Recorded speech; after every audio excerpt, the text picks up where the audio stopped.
روز بخیر بینندگان عزیز، سرخط رویدادها منظورتان 6 ایول از استودیوی مرکزی رادیو زودی. امروز از آن خواهیم گفت در حالی که سربازان افغان بدون مقاومت مکان خدمت را ترک کردند، 28 نویه ولایت بدخشان افغانستان به دست طالبان گذشت. آژانس اویاسیای گراژدانی تاجیکستان ادعا دارد که پایین بردن نرخ بلیط به سمت روسیه تعداد مسافران را بیشتر کرده است و دادگاه ولایت مسکو مهلت حبس گمانبر در قتل هویدای 5 ساله را 3 ماه دیگر دراز نمود. مرکز آب و هواشناسی میگوید هفته جاری در تاجیکستان حرارت هوا تا 48 درجه بلند خواهد رفت. به قول منبع از 6 تا 10 ایول در وادی ها حرارت 39-44 و در جنوب کشور از 45 تا 48 درجه گرم خواهد شد. وابسته به این بلندشوی سطح آب در حوزه های دریاهای پنج، وخش و زرافشان در نظر می باشد. در پایتخت تاجیکستان هم وزیدن شمالی سخت پیشگویی شده است. در ضمن دیروز کاربران آزادی با فرستادن نواری از دوشنبه گفتند که تقریبا 1 ساعت بادی شدید وزیده است. کمیته حالتهای فوق‌العاده درباره خسارات خبر نداده است. ماه گذشته شمالی سخت در منطقه‌های گوناگون تاجیکستان باعث شکستن درخت‌ها و در دوشنبه سبب کنده شدن بام بعضی بناهای استقامتی گردیده بود. منصبداران محلی در ناحیه شمسدین شاهین میگویند 126 سرباز افغان که به تاجیکستان فرار کرده بودند در پل دهه شؤون نگاه داشته میشوند. به گفته همکار ما که در این ناحیه حضور دارد، قرار است آنها را امروز طریق فرودگاه کولاب به کابل باز پس فرستند. هفته‌های اخیر در ولایت بدخشان افغانستان طالبان 28 ناحیه را اشغال نمودند. در صحبت با بخش افغانی رادیو زودی، منصبداران محلی گفتند که فقط 2 ناحیه تحت تصرف حکومت قرار دارد. ظاهراً در اکثر ناحیه‌ها نیروهای دولتی بدون مقاومت مناطق زیر نظارتشان را ترک کردند. منصبداران تاجیک میگویند از 2 حصه مرزی 1357 کیلومتری تاجیکستان و افغانستان زیر کنترل طالبان افغان است. تاجیکستان به قبول پناهجویان آماده می شود. روز 5 ایول کمیته دولتی امنیت ملی تاجیکستان اظهار نمود که در یک شبانه روز گذشته بیش از 1000 نظامی افغان به تاجیکستان فرار کرد. روز دوشنبه بعد جلسه نیاتوی امنیتی تاجیکستان، پرزیدنت امالی رحمان دستور داد که 20,000 افسر و سرباز احتیاطی به مرز با افغانستان سفربر شوند. همچنین دیروز در یک صحبت تلفنی پرزیدنت روسیه ولادیمیر پوتین به امالی رحمان وعده داد که کشورش در چارچوب روابط بین همدیگری و سازمان پیمان امنیتی دست جمعی به تاجیکستان کمک می‌رساند. در تاجیکستان بزرگترین پایگاه نظامی روسیه در بیرون از خاک این کشور جایگیر است.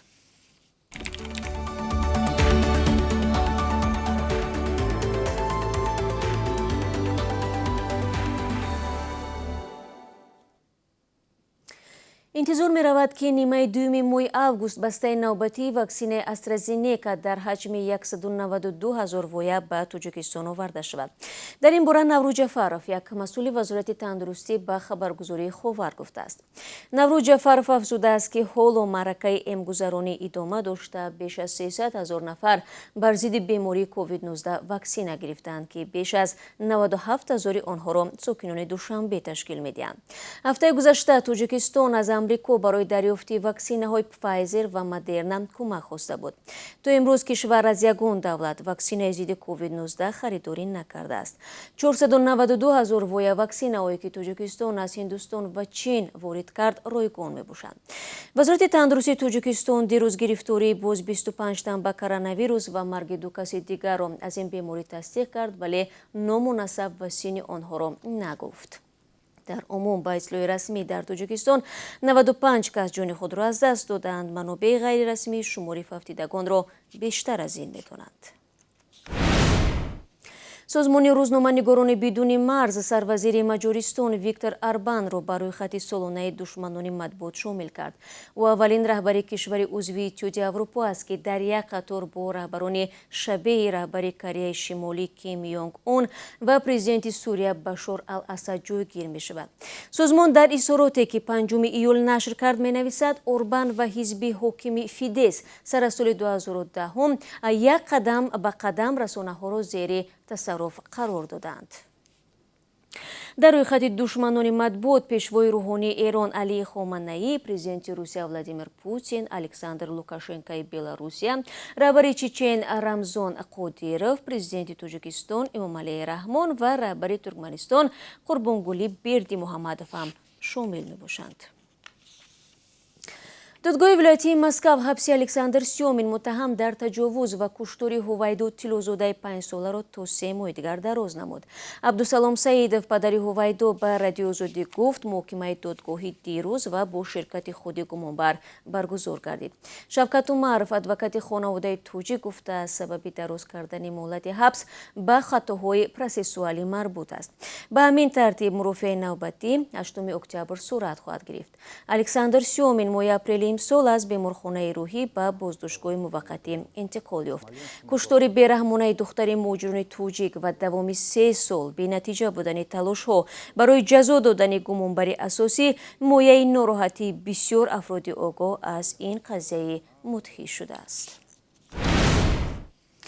хадамоти амнияти федералӣ ё худ ФСБ аз боздошти 5 тан аз аъзои гурӯҳҳои қавмгаро, ки худро пайрави Максим Марсинкевич бо лақаби Тесак меҳисобиданд, хабар медиҳад.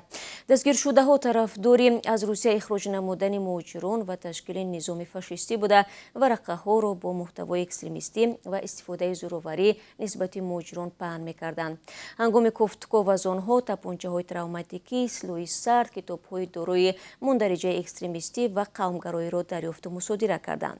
соли 2018 додгоҳ Марсинкевичро барои ҳамла ба одамон ба 10 соли зиндон маҳкум карда буд. соли гузашта ҷасади ӯро аз ҳуҷраи боздоштгоҳи шаҳри Челябинск пайдо карданд. ин қавмгарои рус дар гузашта барои саҳнасозии қатли як муҳоҷири тоҷик низ зиндонӣ шуда буд.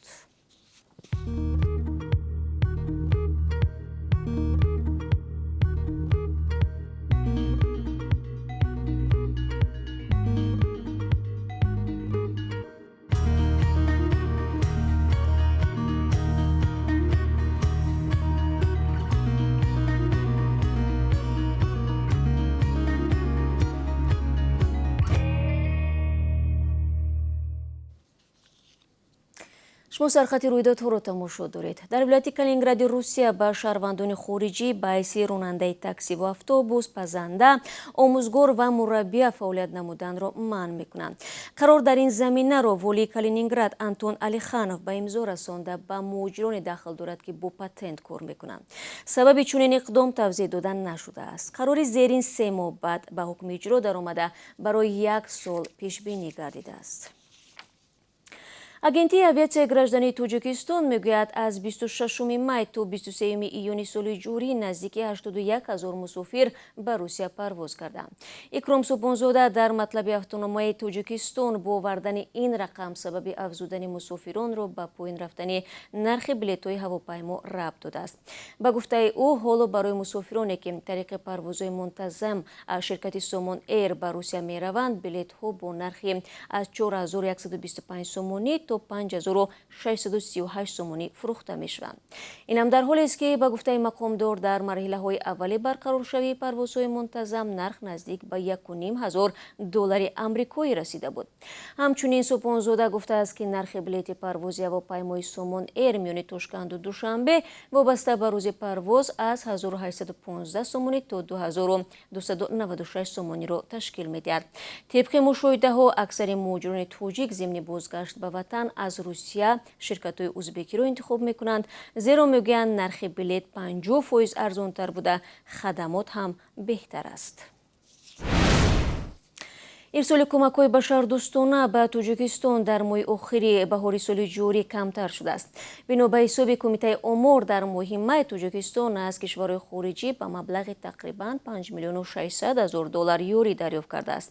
ин рақам нисбати 1 соли пеш $1,5 миллион камтар будааст. дар маҷмӯъ Тоҷикистон аз аввали имсол ба маблағи беш аз $25 миллион кӯмаки башардӯстона гирифтааст, ки аз ҷониби 48 кишвари ҷаҳон ва дар ҳаҷми зиёда аз 7000 тонна интиқол ёфтааст. ёриҳои аз ҳама бештар ба Чин, Русия, Ҳиндустону Амрико ва давлатҳои дигар рост меояд. بینندگان عزیز، حالا برایتون درباره قربی رسمی اسعار خارجی در تاجیکستان اطلاع میدیم.